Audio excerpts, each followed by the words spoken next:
오늘도 여전히 추운 날씨임에도 불구하고 생태계 복원을 위해서 또 새만금의 상시 해수통이 조속히 이루어질 수 있도록 함께 마음을 모아주시기 위해서 오신 형제 자매 여러분들 환영합니다. 잠시 깊은 침묵 중에 주님께 감사드리고 우리의 죄를 반성합시다. 너희가 찾던 주님, 그가 호련히 자기 성전으로 오리라. 참 예수님, 추우시죠?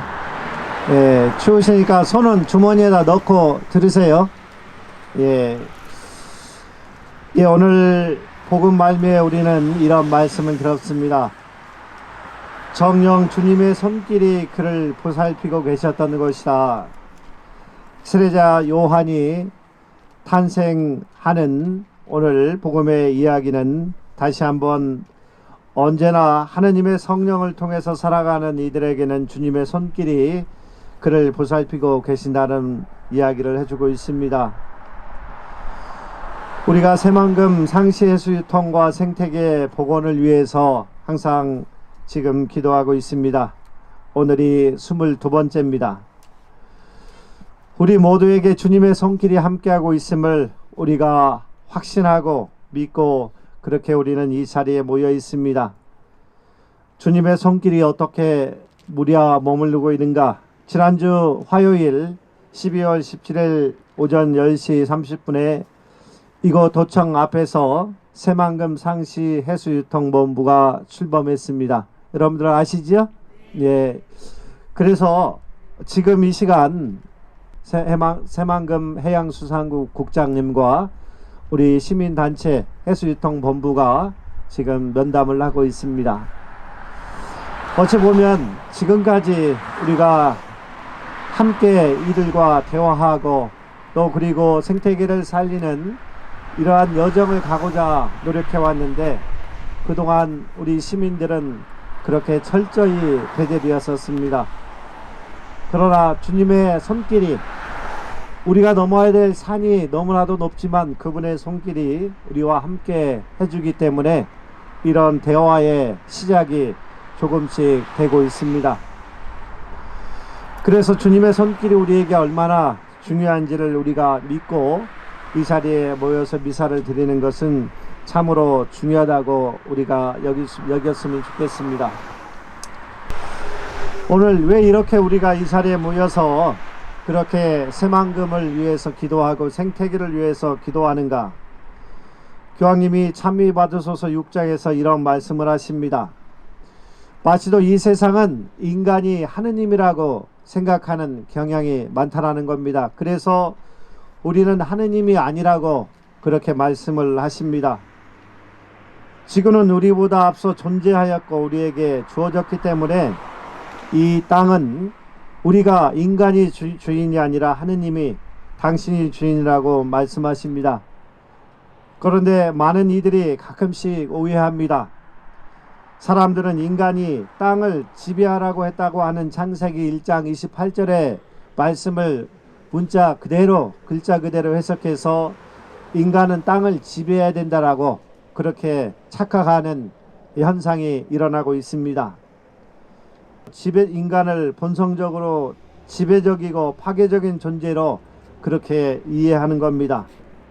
이러한 잘못된 인식이 자연 착취를 우리 교회가 주장했다고 그렇게 조장했다고 그렇게 이야기를 합니다. 전혀 다른 말이죠.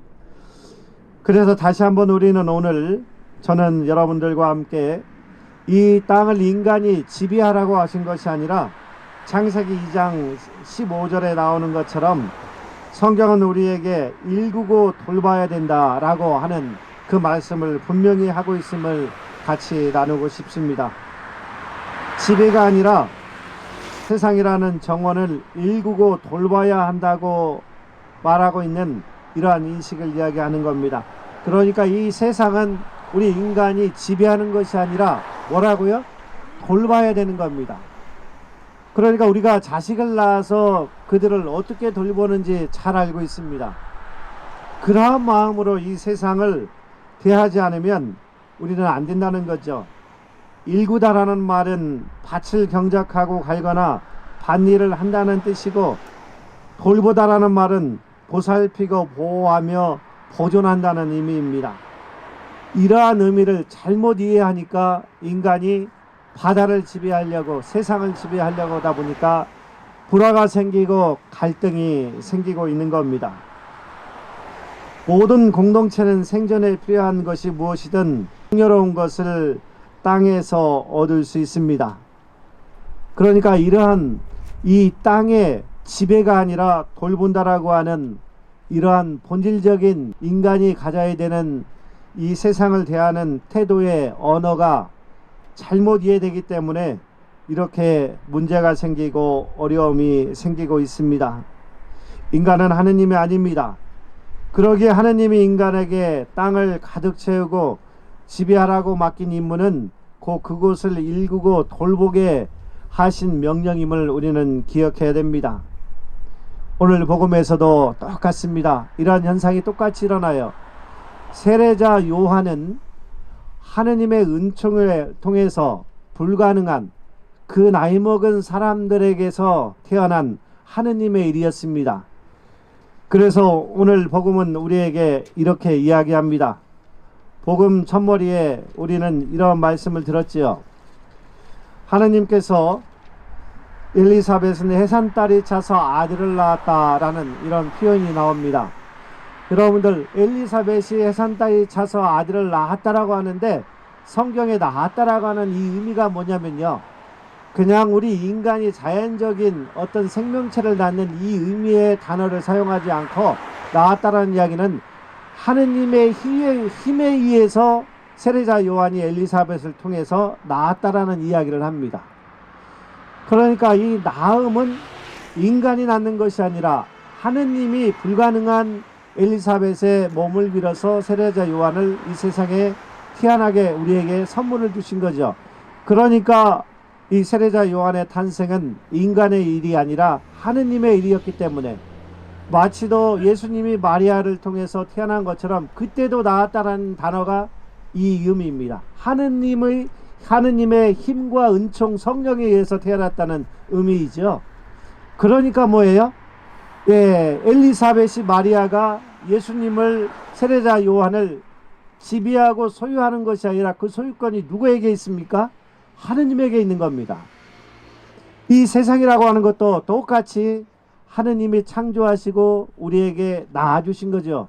그러니까 우리 인간의 소유가 아니라 하느님의 소유이기 때문에 이 땅도 그렇고 바다도 그렇고 갯벌도 그렇고 다 하느님의 힘에 의해서 이끌어지는 그러한 돌봄과 일금의 역할을 우리 인간이 해야 된다는 사실이죠.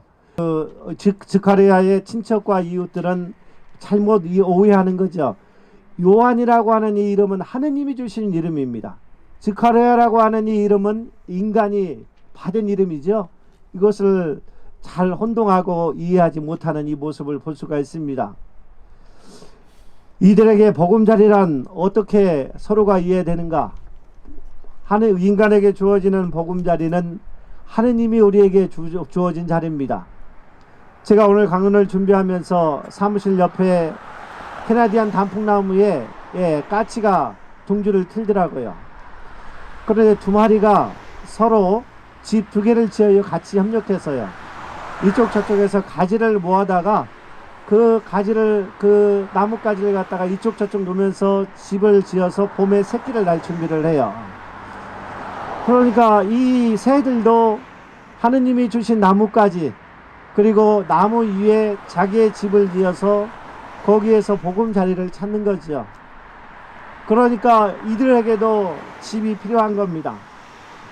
열심히 어딘가에 가서 작은 나무를 물어와서 이리저리 유치를 바꾸어가면서 조금씩 보금자리를 만드는 모습이 참으로 모든 살아있는 생물에게는 집이 필요함을 다시 한번 느끼게 됩니다. 저는 오늘 이 집 보금자리를 우리가 가지고 있는 우리 가슴의 품이라고는 그런 비유를 하고 싶습니다. 그래서 바다 생물 새만금은 바로 모든 바다 생물들의 품입니다. 그리고 그들의 보금자리고 집인데, 이 집을 인간이 지배하고 있기 때문에, 돌보지 않기 때문에 지금 우리가 이 자리에 나와서, 이 길바닥에 나와서 이 미사를 드리면서 우리가 가야 되는 그러한 이 세상의 방향을 그렇게 부르짖고 있습니다. 오늘 복음은 마지막 구절에서 주님의 손길이 요한을 보살피고 계신다고 증언합니다. 이 구절에 나타나듯이 요한이 잉태되고 탄생하며 이름을 짓게 되는 전 과정에 주님의 손길, 곧 주님의 계획이 그와 함께 하신다는 것을 우리는 묵상할 수 있습니다. 형제 자매 여러분, 여러분들의 마음의 보금자리, 삶의 보금자리는 우리 자신들이 만든 것이 아니라 하느님이 우리에게 주신 그러한 선물입니다. 오늘 다시 한번 사람들은 인간이 땅을 지배하라고 그렇게 이해하지만, 우리는 똑같은 사람이지만 우리는 땅을 일구고 돌봐야 되는 그런 책무를 지닌 사람으로서 생각하면서 오늘도 새만금의 생태계 복원과 상시의 수유통을 위해서 그곳에 많은 생물들이 살아나고 우글거릴 수 있는 그러한 지구의 공동의 집이 다시 회복될 수 있도록 이 미사 중에 함께 기도했으면 좋겠습니다. 추운 날씨에 함께 해주시고 또 계속 미사를 봉헌하며 우리는 이 세상을 잘 돌봐야 되는 그러한 하느님의 사람임을 감사드리셨으면 좋겠습니다. 아멘. 네, 안녕하십니까. 면담은 새만금 개발청장, 전라북도 도지사 환노위 위원장, 환경부 장관, 전라북도 더불어민주당 도당위원장 이렇게 5명 면담 요청을 해놓은 상태고, 대표들의 면담은 이루어지지 않았고요. 대표들 면담 전에 실무적으로 오늘 새만금 국장을 만나고 왔습니다. 좀 우라가 많이 치밀었지만 의견을 전달하는 자리니까 잘했고요. 개발청과 전라북도의 의지가 새만금의 의지잖아요. 그런데 사실 전혀 부처 간에도 소통이 안 되고 있고 하는 걸 다시 한번 확인했고, 오히려 저희들한테 환경부와 개발청과 도가 함께 모여가지고 수질 문제와 이런 문제를 함께 이야기하는 자리를 만들어 달라고 저희한테 부탁을 하는, 이게 어이없는 지금 새만금 사업의 현실인 것 같아요. 해창 미사부터 오늘 여기 미사까지 하는 걸 알고 있고, 그것을 뭐 위에 보고도 하고는 있지만, 이게 주인 없는 사업이다라고 하는 것을 스스로도 인정할 정도로 정말 누구 하나 책임지지 않는 모습을 확인했습니다. 누구도 책임지지 않으려고 하는 이 상황에서 빠져있는 사람들을 대화의 장으로 불러내서 각각의 책임을 지우는 게 저희들의 지금 일이라고 생각하거든요. 정말 이렇게 추위에 이렇게 신부님들 한 주 한 주 이렇게 해주시는 게 그런 무책임하게 뒤로 빠져있는 공무원들을 다시 책임 있는 자리로 끌어내고 새만금을 도민이 대대손손 제대로 살 수 있는 그런 땅으로 만들어가는 큰 씨앗이라고 생각합니다. 다만 개발청과 전라북도가 어쨌든 자기네들은 장만 만들어지면 적극적으로 홍보물세 제한하는 것에 이야기할 것이다 라고 밝혔고요. 그래서 1월까지는 미사를 해야 되잖아요. 추위 견뎌가면서 언젠가는 응원봉이 여기 도청 앞에도 환하게 밝혀질 날이 있을 거라고 생각하고 이렇게 보고 마치도록 하겠습니다. 감사합니다. 마음을 모아서 끝까지 수유통을 이룰 수 있도록 그렇게 함께 노력했으면 좋겠습니다. 엊그제 기사에 나온 거 보니까 국무총리 산하의 새만금위원회에서 모든 계획들을 총괄하는데 지금 뇌사 상태에 있답니다. 그래가지고 어느 누구도 지금 결정을 못 한대요. 우리라도 정신 똑바로 차리고 갔으면 좋겠습니다. 회의가 열리지 않는데요. 그러니까 우리가 좀 더 강력하게 또 함께 노력을 했으면 좋겠습니다. 전라북도는 새만금 상시의 수통을 즉각 실시하라! 실시하라! 실시하라! 실시하라! 미사가 끝났으니 가서 그리스도의 복음을 실천합시다. 하나님 감사합니다. 그새 주네